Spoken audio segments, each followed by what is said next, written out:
नमस्कार साहित्य प्रेमियों, आपका स्वागत है साहित्य सागर चैनल में। आज हम लेकर आए हैं मुंशी प्रेमचंद जी की लिखी कहानी एक्ट्रेस। रंगमंच का पर्दा गिर गया। तारा देवी ने शकुंतला का पार्ट खेलकर दर्शकों को मुग्ध कर दिया था।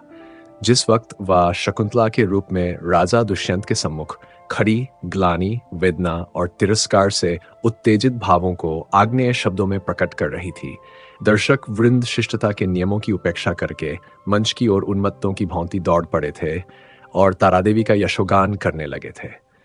कितने ही तो स्टेज पर चढ़ गए और तारादेवी के चरणों पर गिर पड़े। सारा स्टेज फूलों से पट गया, आभूषणों की वर्षा होने लगी। यदि उसी क्षण मेनका का विमान नीचे आकर उसे उड़ा न ले जाता तो कदाचित उस धक्कम धक्के में 10 पौंच आदमियों की जान पर बन जाती। मैनेजर ने तुरंत आकर दर्शकों को गुण ग्राहकता का धन्यवाद दिया और वादा भी किया कि दूसरे दिन फिर वही तमाशा होगा।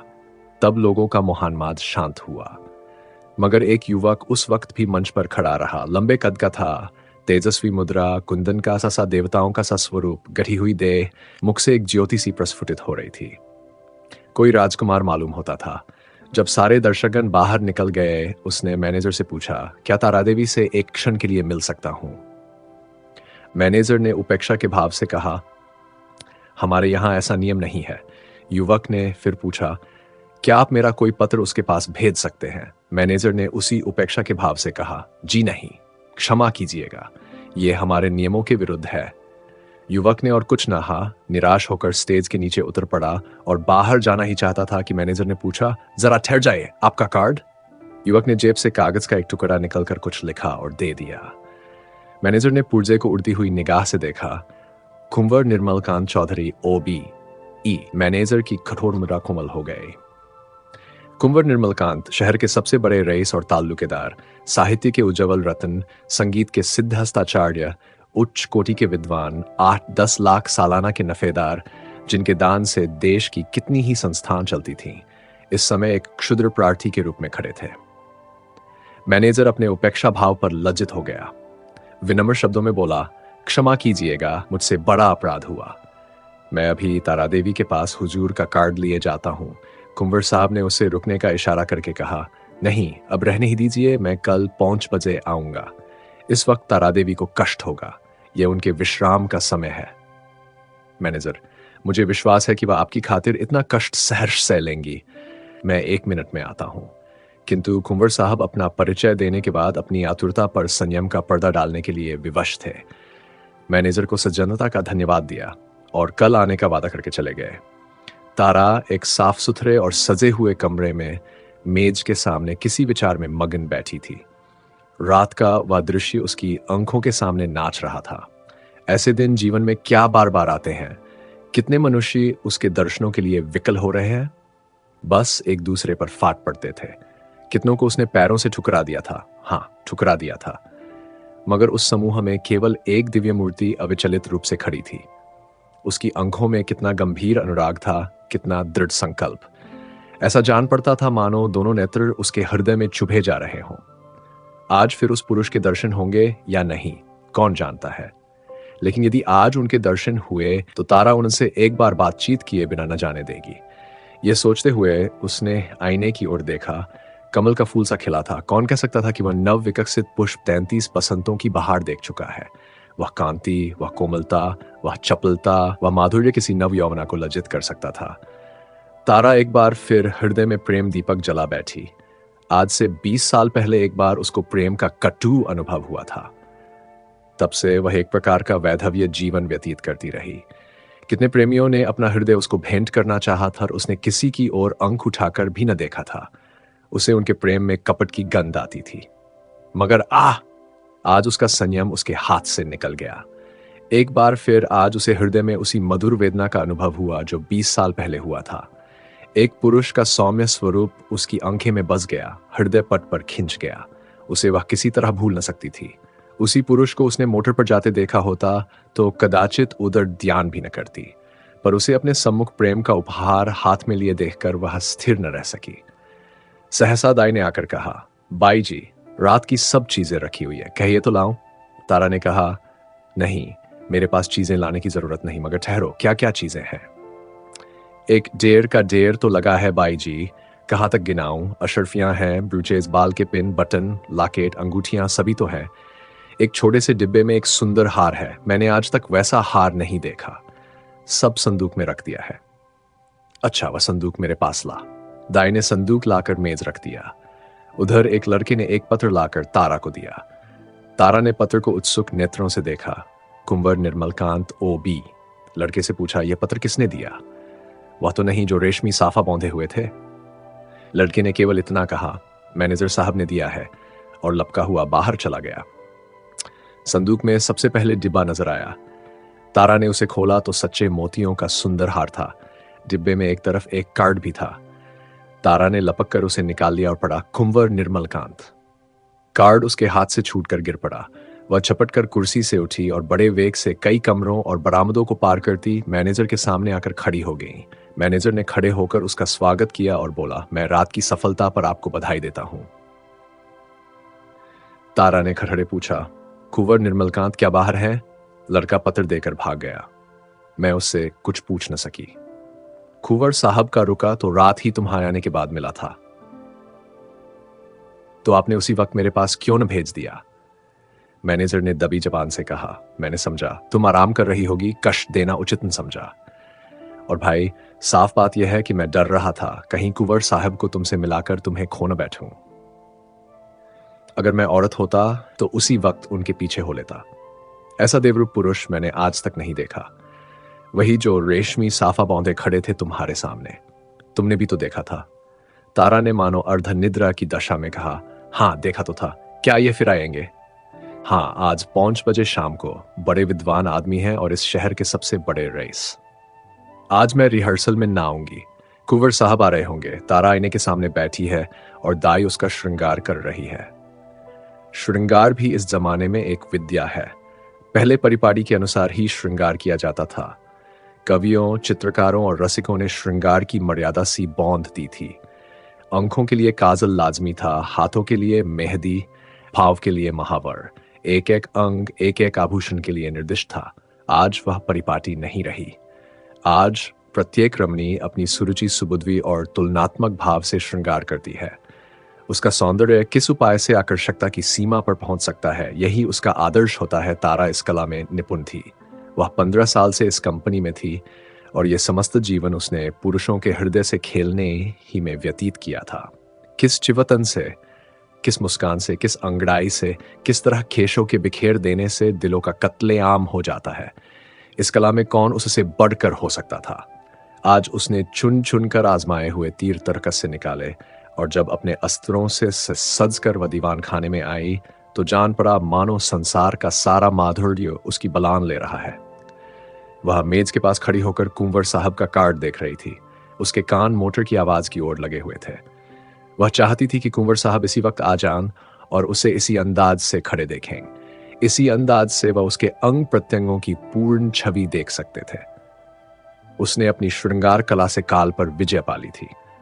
कौन कह सकता था कि यह चंचल नवयौवन उस अवस्था को पहुंच चुकी है जब हृदय को शांति की इच्छा होती है, वह किसी आश्रम के लिए आतुर हो उठता है और उसका अभिमान नम्रता के आगे सिर झुका देता है। तारा देवी को बहुत इंतजार न करना पड़ा। कुंवर साहब शायद मिलने के लिए उससे भी उत्सुक थे। 10 ही मिनट के बाद उनकी मोटर की आवाज आई। तारा संभल गई। एक क्षण में कुंवर साहब ने कमरे में प्रवेश किया। तारा शिष्टाचार के लिए हाथ मिलाना भी भूल गई। इस प्रौढ़ावस्था में भी प्रेमी की उद्विग्नता और असावधानी कुछ कम नहीं होती। वह किसी सलजा युवती की भांति सिर झुकाए खड़ी रही। कुंवर साहब की निगाह आते ही उसकी गर्दन पर पड़ी। वह मोतियों का हार जो उन्होंने रात को भेंट किया था चमक रहा था। कुंवर साहब को इतना आनंद और कभी न हुआ। उन्हें एक क्षण के लिए ऐसा जान पड़ा मानो उसके जीवन की सारी अभिलाषा पूरी हो गई। बोले, मैंने आपको आज इतने सवेरे कष्ट दिया, क्षमा कीजिएगा। यह तो आपके आराम का समय होगा। तारा ने सिर से खिसकती हुई साड़ी को संभाल कर कहा, इससे ज्यादा आराम और क्या हो सकता कि आपके दर्शन हुए। मैं इस उपहार के लिए और क्या आपको मनोधन्यवाद देती हूं। अब तो कभी कभी मुलाकात होती रहेगी। निर्मलकांत ने मुस्कुराकर कहा, कभी कभी नहीं, रोज। आप चाहे मुझसे मिलना पसंद करेंगे, पर एक बार इस ड्योढ़ी पर सिर को झुका ही जाऊंगा। तारा ने भी मुस्कुराकर उत्तर दिया। उसी वक्त तक जब तक कि मनोरंजन की कोई नई वस्तु नजर ना आ जाए। क्यों? मेरे लिए ये मनोरंजन का विषय नहीं, जिंदगी और मौत का सवाल है। हाँ, तुम इसे विनोद समझ सकती हो, मगर कोई परवाह नहीं। तुम्हारे मनोरंजन के लिए मेरे प्राण भी निकल जाएं तो मैं अपना जीवन सफल समझूंगा। दोनों तरफ से इस प्रीति को निभाने के वादे हुए। फिर दोनों ने नाश्ता किया और कल भोज का न्योता देकर कुंवर साहब विदा हुए। 1 महीना गुजर गया। कुंवर साहब दिन में कई कई बार आते। उन्हें एक क्षण का वियोग भी असह्य था। कभी दोनों बजरे पर दरिया की सैर करते, कभी हरी हरी घास पर पार्कों में बैठे बातें करते, कभी गाना बजाना होता, नित्य नए प्रोग्राम बनते थे। सारे शहर में मशहूर था कि ताराबाई ने कुंवर साहब को फौंस लिया और दोनों हाथों से संपत्ति लूट रही है। पर तारा के लिए कुंवर साहब का प्रेम ही एक ऐसी संपत्ति थी जिसके सामने दुनिया भर की दौलत देय थी। उन्हें अपने सामने देखकर उसे किसी वस्तु की इच्छा न होती थी, मगर 1 महीने तक इस प्रेम के बाजार में घूमने पर भी तारा को वह वस्तु न मिली जिसके लिए उसकी आत्मा लोलुप हो रही थी। वह कुंवर साहब से प्रेम की, अपार और अतुल प्रेम की, सच्चे और निष्कपट प्रेम की बातें रोज सुनती थी, पर उसमें विवाह का शब्द न आने पाता था। मानो प्यासे को बाजार में पानी छोड़कर और सब कुछ मिलता हो। ऐसे प्यासे को पानी के सिवा और किस चीज से तृप्ति हो सकती है? प्यास बुझाने के बाद संभव है और चीजों की तरफ उसकी रुचि हो, पर प्यासे के लिए तो पानी सबसे मूल्यवान पदार्थ है। वह जानती थी कि कुंवर साहब उसके इशारे पर प्राण तक दे देंगे, लेकिन विवाह की बात क्यों उनकी जबान से नहीं मिलती? क्या इस विषय का कोई पत्र लिखकर अपना आशय कह देना संभव था? फिर क्या वह उसको केवल विनोद की वस्तु बनाकर रखना चाहते हैं? यह अपमान उससे न सहा जाएगा। कुंवर के एक इशारे पर वह आग में कूद सकती थी, पर यह अपमान उसके लिए असह्य था। किसी शौकीन रईस के साथ वह इससे कुछ दिन पहले शायद 1-2 महीने रह जाती और उसे नोच खसोट कर अपनी राह लेती। किंतु प्रेम का बदला प्रेम है। कुंवर साहब के साथ वह ये निर्लज जीवन नम व्यतीत कर सकती थी। उधर कुंवर साहब के भाई बंद भी गाफिल न थे इस वे किसी भांति उन्हें ताराबाई के पंजे से छुड़ाना चाहते थे। कहीं कुंवर साहब का विवाह ठीक कर देना ही एक ऐसा उपाय था जिससे सफल होने की आशा थी, और यही उन लोगों ने किया। उन्हें यह भय तो न था कि कुंवर साहब इस एक्ट्रेस से विवाह करेंगे। हाँ, यह भय अवश्य था कि कहीं रियासत का कोई हिस्सा उसके नाम कर दें या उसके आने वाले बच्चों को रियासत का मालिक बना दें। कुंवर साहब पर चारों ओर से दबाव पड़ने लगे। यहां तक कि यूरोपियन अधिकारियों ने भी उन्हें विवाह कर लेने की सलाह दी। उस दिन संध्या समय कुंवर साहब ने ताराबाई के पास जाकर कहा, तारा देखो, तुमसे एक बात कहता हूं, इनकार न करना। तारा का हृदय उछलने लगा। बोली, कहिए, क्या बात है? ऐसी कौन वस्तु है जिसे आपकी भेंट करके मैं अपने को धन्य समझूं? बात मुंह से निकलने की देर थी। तारा ने स्वीकार कर लिया और हर्षोन्माद की दशा में रोती हुई कुंवर साहब के पैरों पर गिर पड़ी। एक क्षण के बाद तारा ने कहा, मैं तो निराश हो चली थी। आपने बड़ी लंबी परीक्षा ली। कुंवर साहब ने जबान दांतों तले दबाई, मानो कोई अनुचित बात सुन ली हो। यह बात नहीं है तारा। अगर मुझे विश्वास होता कि तुम मेरी याचना स्वीकार कर लोगी, तो कदाचित पहले ही दिन मैंने भिक्षा के लिए हाथ फैलाया होता, पर मैं अपने को तुम्हारे योग्य नहीं पाता था। तुम सद्गुणों की खान हो और मैं जो कुछ हूं वह तुम जानती ही हो। मैंने निश्चय कर लिया था कि उम्र भर तुम्हारी उपासना करता रहूंगा। शायद कभी प्रसन्न होकर तुम मुझे बिना मांगे ही वरदान दे दो। बस यही मेरी अभिलाषा थी। मुझ में अगर कोई गुण है तो यही कि मैं तुमसे प्रेम करता हूं। जब तुम साहित्य या संगीत या धर्म पर अपने विचार प्रकट करने लगती हो तो मैं दंग रह जाता हूं और अपनी क्षुद्रता पर लज्जित हो जाता हूं। तुम मेरे लिए सांसारिक नहीं, स्वर्गीय हो। मुझे आश्चर्य यही है कि इस समय मैं मारे खुशी के पागल क्यों नहीं हो जाता। कुंवर साहब देर तक अपने दिल की बातें कहते रहे। उनकी वाणी कभी इतनी प्रगल्भ न हुई थी। तारा सिर झुकाए सुनती थी, पर आनंद की जगह उसके मुख पर एक प्रकार का क्षोभ लज्जा से मिला हुआ अंकित हो रहा था। यह पुरुष इतना सरल हृदय, इतना निष्कपट है, इतना विनीत, इतना उदार। सहसा कुंवर साहब ने पूछा, तो मेरे भाग्य किस किस दिन उदय होंगे तारा? दया करके बहुत दिनों के लिए न टालना। तारा ने कुंवर साहब की सरलता से परास्त होकर चिंतित स्वर में कहा, कानून का क्या कीजिएगा? कुंवर साहब ने तत्परता से उत्तर दिया, इस विषय में तुम निश्चिंत रहो तारा, मैंने वकीलों से पूछ लिया है। एक कानून ऐसा है जिसके अनुसार हम और तुम एक प्रेम सूत्र में बांध सकते हैं। उसे सिविल मैरिज कहते हैं। बस आज ही के दिन वह शुभ मुहूर्त आएगा। क्यों? तारा सिर झुकाए रही, बोल न सकी। मैं प्रातःकाल आ जाऊंगा, तैयार रहना। तारा सिर झुकाए रही। मुंह एक शब्द न निकला। कुंवर साहब चले गए, पर तारा वही मूर्ति की भांति बैठी रही। पुरुषों के हृदय से क्रीड़ा करने वाली चतुर नारी क्यों इतनी विमूढ़ हो गई है? विवाह का एक दिन और बाकी है। तारा को चारों ओर से बधाइयां मिल रही हैं। थिएटर के सभी स्त्री पुरुषों ने अपनी सामर्थ्य के अनुसार उसे अच्छे अच्छे उपहार दिए हैं। कुंवर साहब ने भी आभूषणों से सजा हुआ एक सिंगारदान भेंट किया है। उनके 2-4 अंतरंग मित्रों ने भांति भांति के सौगात भेजे हैं, पर तारा के सुंदर मुख पर हर्ष की रेखा भी नहीं नजर आती। वह क्षुब्ध और उदास है। उसके मन में 4 दिनों से निरंतर यही प्रश्न उठ रहा है, क्या कुंवर के साथ विश्वासघात करें? जिस प्रेम के देवता ने उसके लिए अपने कुल मर्यादा को तिलांजलि दे दी, अपने बंधनों से नाता तोड़ा, जिसका हृदय हिमकन के समान निष्कलंक है, पर्वत के समान विशाल, उसी से कपट करे? नहीं, वह इतनी नीचता नहीं कर सकती। अपने जीवन में उसने कितने ही युवकों से प्रेम का अभिनय किया था, कितने ही प्रेम के मत वालों को वह सब्ज बाग दिखा चुकी थी, पर कभी उसके मन में ऐसी दुविधा न हुई थी, कभी उसके हृदय ने उसका तिरस्कार न किया था। क्या इसका कारण इसके सिवा कुछ और था कि ऐसा अनुराग उसे और कहीं न मिला था? क्या वह कुंवर साहब का जीवन सुखी बना सकती है? हाँ, अवश्य। इस विषय में उसे लेशमात्र भी संदेह नहीं था। भक्ति के लिए ऐसी कौन सी वस्तु है जो असाध्य हो, पर क्या वह प्रकृति को धोखा दे सकती है? ढलते हुए सूर्य में मध्याह्न का सा प्रकाश हो सकता है? असंभव। वह स्फूर्ति, वह चपलता, वह विनोद, वह सरल छवि, वह तल्लीनता, वह त्याग, वह आत्मविश्वास, वह कहां से लाएगी जिसके सम्मिश्रण को यौवन कहते हैं? नहीं, वह कितना ही चाहे पर कुंवर साहब के जीवन को सुखी नहीं बना सकती। बूढ़ा बैल कभी जवान बछड़ों के साथ नहीं चल सकता। उसने ये नौबत ही क्यों आने दी? उसने क्यों कृत्रिम साधनों से, बनावटी सिंगार से कुंवर को धोखे में डाला? अब इतना सब कुछ हो जाने पर वह किस मुंह से कहेगी कि मैं रंगी हुई गुड़िया हूं, जवानी मुझसे कब की विदा हो चुकी, अब केवल उसका पद चिन्ह रह गया है। रात के 12 बज गए थे। तारा मेज के सामने इन्हीं चिंताओं में मगन बैठी हुई थी।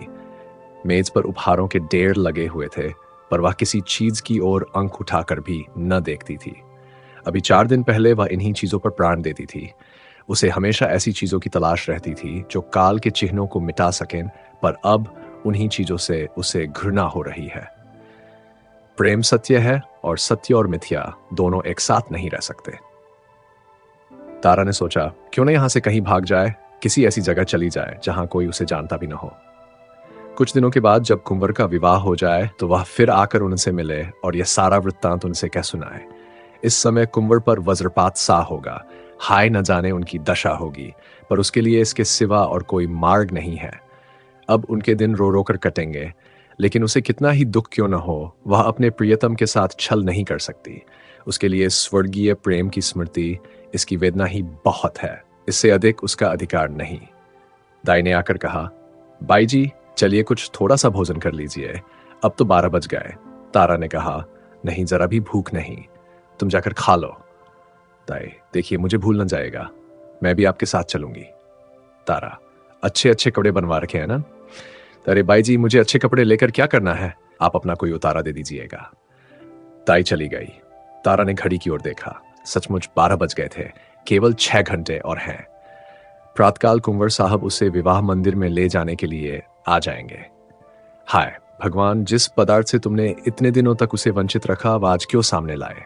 यह भी तुम्हारी क्रीड़ा है। तारा ने एक सफेद साड़ी पहन ली, सारे आभूषण उतार कर रख दिए। गर्म पानी मौजूद था, साबुन और पानी से मुंह धोया और आईने के सम्मुख जाकर खड़ी हो गई। कहाँ थी वह छवि, वह ज्योति जो आंखों को लुभा लेती थी? रूप वही था, पर क्रांति कहाँ? अब भी वह यौवन का स्वांग भर सकती है? तारा को अब वहां एक क्षण भी और रहना कठिन हो गया। मेज पर फैले हुए आभूषण और विलास की सामग्रियां मानो उसे काटने लगी। ये कृत्रिम जीवन असह्य हो उठा। खस की टटियों और बिजली के पंखों से सजा हुआ शीतल भवन उसे भट्टी के समान तपाने लगा। उसने सोचा, भाग कर जाऊं। रेल से भागती हूं तो भागने ना पाऊंगी। सवेरे ही कुंवर साहब के आदमी छूटेंगे और चारों तरफ मेरी तलाश होने लगेगी। वह ऐसे रास्ते से जाएगी जिधर किसी का ख्याल भी न जाए। तारा का हृदय इस समय गर्व से छलका पड़ता था। वह दुखी न थी, निराश न थी। फिर कुंवर साहब से मिलेगी, किंतु वह निस्वार्थ संयोग होगा। प्रेम के बनाए हुए कर्तव्य मार्ग पर चल रही है, फिर दुख क्यों हो और निराश क्यों हो? सहसा उसे ख्याल आया, ऐसा न हो ना कुंवर साहब उसे वहां न पाकर शेख विह्वलता की दशा में अनर्थ कर बैठे। इस कल्पना से उसके रोंगटे खड़े हो गए। एक क्षण के लिए उसका मन कातर हो उठा। फिर वह मेज पर जा बैठी और यह पत्र लिखने लगी। प्रियतम, मुझे क्षमा करना। मैं अपने को तुम्हारी दासी बनने के योग्य नहीं पाती। तुमने मुझे प्रेम का वह स्वरूप दिखा दिया जिसकी इस जीवन में मैं आशा न कर सकती थी। मेरे लिए इतना ही बहुत है। मैं जब जीऊंगी तुम्हारे प्रेम में मग्न रहूंगी। मुझे ऐसा जान पड़ रहा है कि प्रेम की स्मृति में प्रेम के भोग से कहीं अधिक माधुर्य और आनंद है।